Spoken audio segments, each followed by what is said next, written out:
Assalamualaikum warahmatullahi wabarakatuh. Saya Siti Zahra Zainab dari kelompok 5 dalam mata kuliah Studi Kitab Hadis semester 3 kelas E3 program studi ilmu hadis di UIN Sunan Ampel, Surabaya. Di sini saya akan sedikit menjelaskan mengenai biografi Imam Malik dan latar belakang kepenulisan kitab Al-Muwatta. Yang mana materi ini bagian dari isi makalah kami dengan judul Imam Malik dan Kitab Al-Muwatta, memahami metode penyusunan Kitab Al-Muwatta.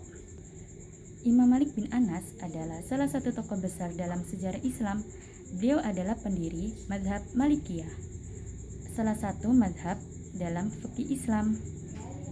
Imam Malik lahir di desa Zul Al-Marwah, yang mana sekitar 192 km dari kota Madinah.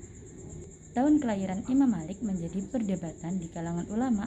Ada yang mengatakan Imam Malik dilahirkan pada tahun 90 Hijriah, bahkan ada yang mengatakan bahwa Imam Malik itu dilahirkan pada tahun 98 Hijriah.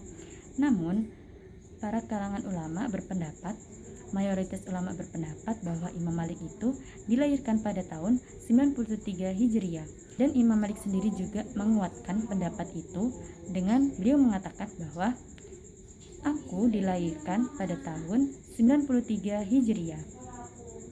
Imam Malik memiliki nama lengkap Malik bin Anas bin Malik Abi Amir Al-Asbahi Al-Yamani. Dan beliau juga terlahir dari ibu yang bernama Aliyah binti Syarik Al-Adiyah.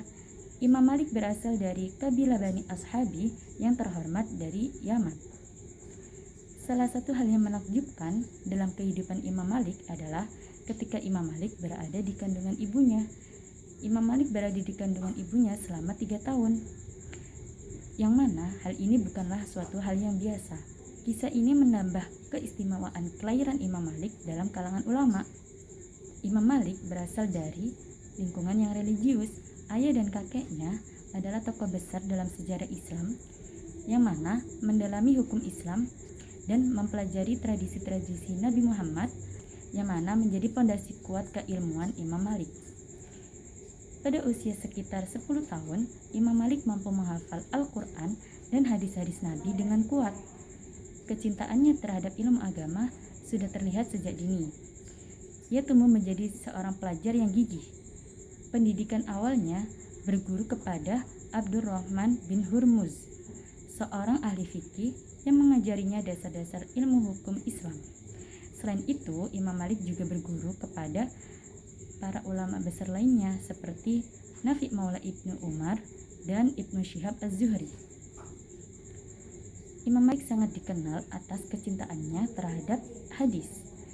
Setiap kali hendak mengajarkan hadis kepada murid-muridnya, Imam Malik selalu menjaga adabnya dan penghormatan tinggi terhadap ilmu-ilmu yang beliau punya. Sebelum keluar mengajar hadis-hadis kepada para muridnya, Imam Malik memastikan dirinya dalam keadaan suci, dalam keadaan berwudu. Bahkan Imam Malik itu dalam riwayat lain dikatakan beliau mandi terlebih dahulu serta mengenakan pakaian terbaik dan memakai wangi-wangian dan menyisir jenggotnya. Yang mana sikap ini menunjukkan ketakwaan dan rasa hormat Imam Malik terhadap ajaran Nabi Muhammad yang beliau sampaikan kepada murid-muridnya. Imam Malik memiliki banyak murid, baik dari kalangan awam maupun ulama besar.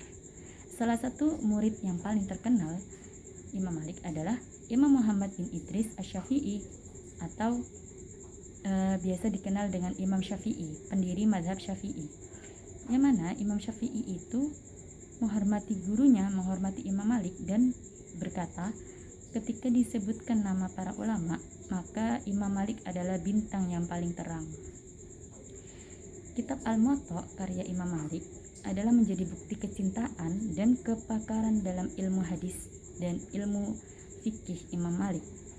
Kitab ini tidak hanya berisi tentang hadis-hadis Nabi, tetapi juga pendapat para sahabat, para tabi'in, serta pandangan fikih dalam mazhab Malikiyah. Imam Malik wafat pada tahun 795 Masehi atau 179 Hijriah di kota Madinah ketika beliau usia 84 tahun karena penyakit yang dialaminya di akhir hayatnya. Beliau dimakamkan di makam Baqi, yang mana makam itu adalah tempat pemakaman para sahabat Nabi dan ulama-ulama besar dalam Islam.